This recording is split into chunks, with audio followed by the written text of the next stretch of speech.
So the Boas, B-O-A, Buitengewoon Opsporingsambtenaren of NS, the Netherlands trains, are a bunch of crackheads. What? That these assholes have some kind of thing put out that if my name comes out in any train in Netherlands, this means that if they run my name or they know I'm actively in the trains, they're gonna send not one, not two, not three, 4 police cars. What? 4 police cars for me. Like they cannot handle it themselves and Just imagine that. That's how scared these are from the Boas, from the trains. Either that or they just really have a grudge and they think that for some reason this will be some kind of payback. With your skills, you are a deadly weapon and are not subject to the same laws as other people that are provoked because you can respond with deadly force. It is the order of this court. What's up, guys? So here's the deal. About 8 months ago, 10 months ago or so, more or less, I applied for a job with the train local law enforcement. Basically, they are like in between cops and security guards. They're not really cops, they're not really security guards, they're in between. They carry handcuffs and they carry what do you call it, a stick. So they have authority in the entire country of Holland as far as the train areas are concerned. So I applied together with my ex-girlfriend and we were almost guaranteed a job. Like we were recommended by some people who work there and we did a ride along. I went one day and then she went the next day and we did like a whole day ride along thing with them. So we could see what the fuzz is all about, you know, see what the job is like basically. And well, it wasn't bad. I actually did enjoy it. Almost got into a fight.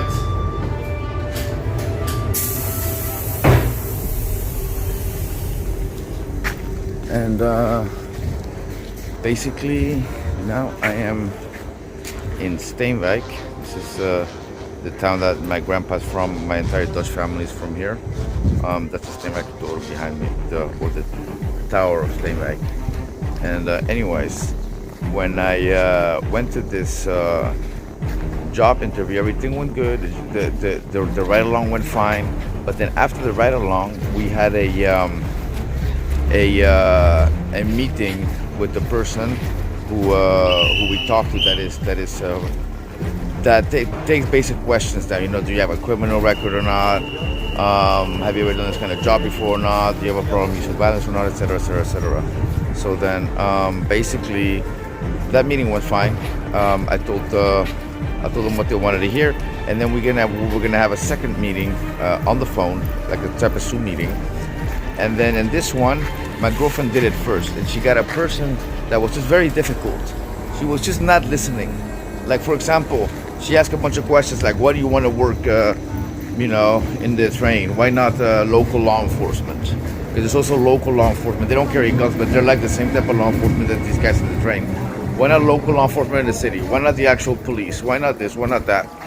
And she answered all the questions and said, you know, we even did the ride-along because some people get hired without even doing the ride-along. So if you do the ride-along, you're supposed to get like an advantage over the other people and shit. But with us, they kind of didn't. Because she started telling my ex, you know, what else have you done to look into what this job offers and what you have to do? Like, basically, it wasn't enough. And my girlfriend didn't know exactly what to say at that point because she had done everything she could do. You know, I've done everything I could do. There's nothing more I could do, you know. What else am I supposed to tell these people?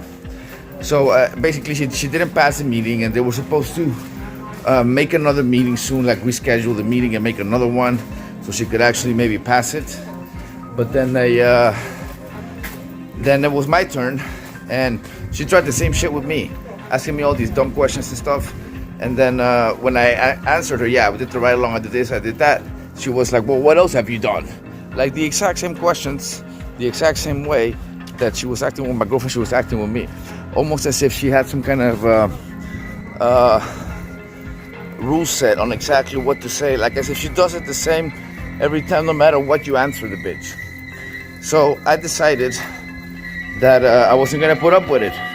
So when she started doing that stuff with me as well, when she started acting like that with me as well, I basically told her, you know what? Take this job, shove it up your ass. What? I don't want it anymore. If you're gonna act like this, you know, forget it. But basically she was asking me to give an example of a moment where I learned a lot without having to use any violence. What's up, my dude? And I basically brought up an example of a cartel member in Mexico, a drug boss, who was getting into an argument with another guy, and how me and the head of security got in between it, even though nobody else did. What's up, man? Got in between even though nobody else did. So, and then I wasn't done with my story yet when she interrupted me and started being super rude. So I basically told her to go fuck herself. I don't need this job, whatever, right? And I wrote an email back saying that she had that Floor is her name. I said Floor has the IQ of a vegetable, and I said that basically that she's stupid. And yeah, obviously they didn't like it. Obviously that I called her on her stupidity, and I basically decided to not give up, and I applied again elsewhere. And at some point, I got an email from the dude that runs the show that I forgot his name right now. But when my girlfriend went on the ride along, they basically straight up told her that they do lines there in the office. And by lines, I mean like lines of speed and cocaine. What? In order to stay awake because they work really long shifts. So, what am I trying to say with this video is that, yes, the local law enforcement of the trains in Holland be sniffing that shit at work. During work, they basically be working high because they gotta work too many hours. Poor babies, they cannot handle it. So I basically mentioned that in the return email because this guy emailed me telling me to stop trying because it's not gonna work, and I'm banned from ever even getting a job there. Like, I give a shit. So I sent him my email back, and I was like, you know what, my bro? I'm gonna make a video talking about how you guys are a bunch of crackheads, a bunch of drug addicts, and you guys have to get high in order to do your jobs. You know, I'm gonna make a video on that. I'm gonna call all you guys out in that little office because they work in Hengelo, in the area of Enschede, NS train Enschede. So the Boas, BOA, Buitengewoon Opsporingsambtenaren of NS, the Netherlands train, are a bunch of crackheads. Yes, I said it. So what the hell are you gonna do about it, bitch? Now, listen to this. I didn't threaten them. That's all I said. I have the email. It was by email. That's all I said. I didn't say anything else. I didn't say I'm gonna fight you guys. I didn't threaten them with violence. None of that shit. Nothing. But get this. I know, because a little birdie told me I'm Mexican. You know, we're the kings of information. I know because I was informed that these assholes have some kind of thing put out that if my name comes out in any train in Netherlands, this means that if they run my name or they know I'm actively in the trains, they're gonna send not one, not two, not three, 4 police cars for me. Like, they cannot handle it themselves and shit. Just imagine that. That's how scared these pussies are from the Boas, from the trains. Either that or they just really have a grudge and they think that for some reason this will be some kind of payback. It's like, what do you guys need 4 cop cars for? You guys are tough guys, right? You guys cannot handle it yourselves? Obviously they can't. They need 4 police cars. But I threatened that would make this video.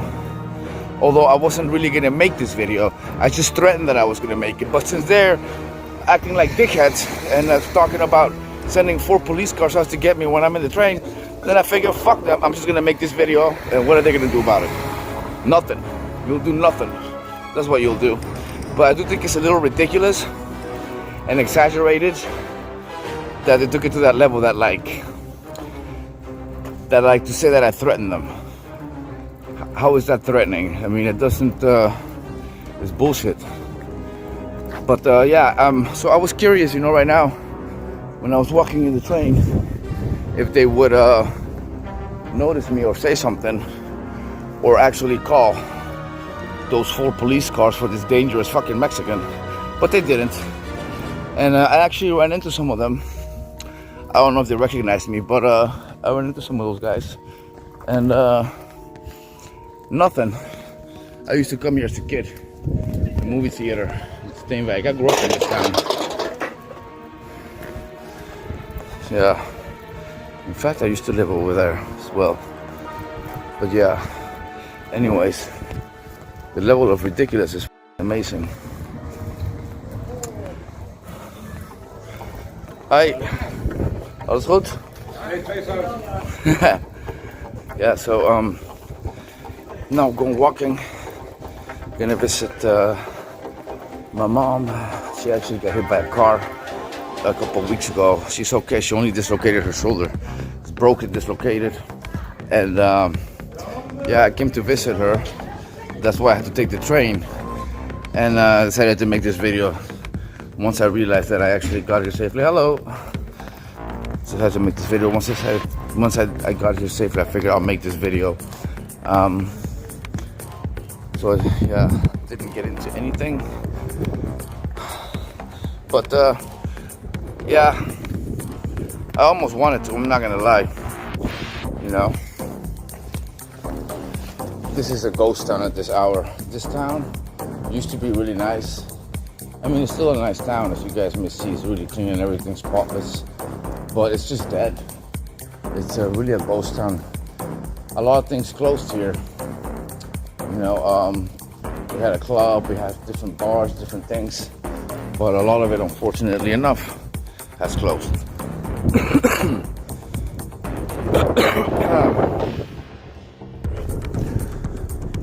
Yeah, you're not a little part of the city. Look at that. It is a beautiful, beautiful town though. Village, it's actually a village. Or a Duro, we like to call it here. I'm gonna show you guys something. There used to be a cat, the town cat. So it was like a street cat, but he would be fed by everybody here. So it wasn't really a street cat, but sort of. Look, they made a statue of the street cat. Somebody even put a little scarf on him so it won't get cold. Isn't that cute? I used to pet this cat all the time when it was still alive. Yeah, that's the rechter, or the judge they call it, but it's actually, there used to be an actual real courthouse back in the days.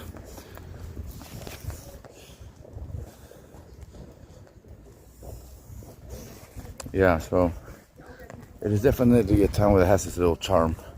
The tower is always nice. It's actually bigger than what it looks like on the screen here. It's pretty big. But yeah, here I am. Grew up in this town. No, I grew up with a harsh word. A big word. I lived here for about almost 4 years as a kid. And yeah. Like this part of the town, for example. What do you guys think though? Let me know in the comments below about them putting out a warning. We have 4 cop cars. Come look for me. This is a casino, also gone. Another one of those things that's just gone. There you guys see the tower again and how big it looks. Right. Anyhow, almost there. Just a few more minutes walking. And right. So let me know in the comments below what you guys think. And yeah, I'm about to just walk from now on until I get there.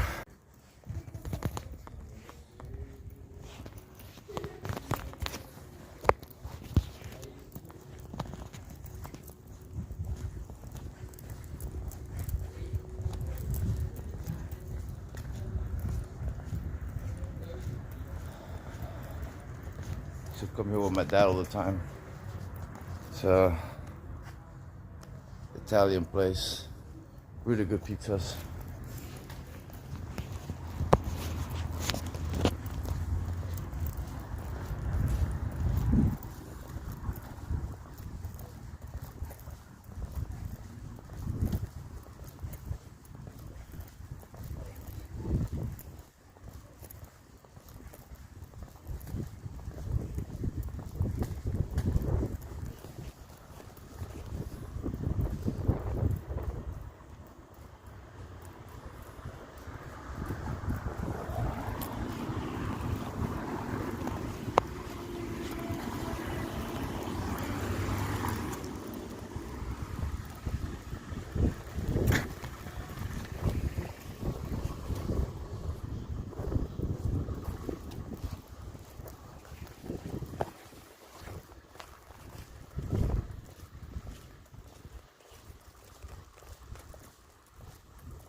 And there's where I learned how to bike.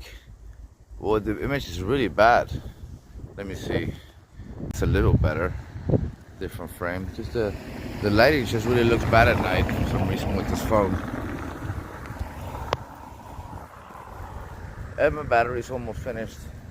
So I'm actually just recording until my battery's finished. My destination's over there. I'm almost there. Let's walk through here.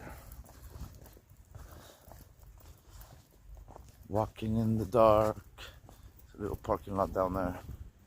Actually, back in the days, my great-grandma used to live right where that light in the middle of the screen is.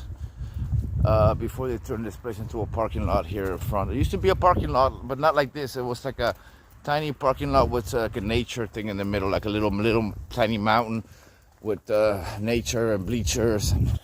I used to play here all the time as a kid, like right over there where that hole is, back before it looked like this. And when I moved back to Holland 12 years ago or so, with my wife at the time and my little baby, we were walking this exact same path on the first day we got here. So, you know, memories. I got so many memories here. Memories from not long ago, memories from way back. And yeah, I'm missing my roots, you know, my Dutch roots. This is the end of the video. To the next video. Like and subscribe, comment, join the members only. Catch you later.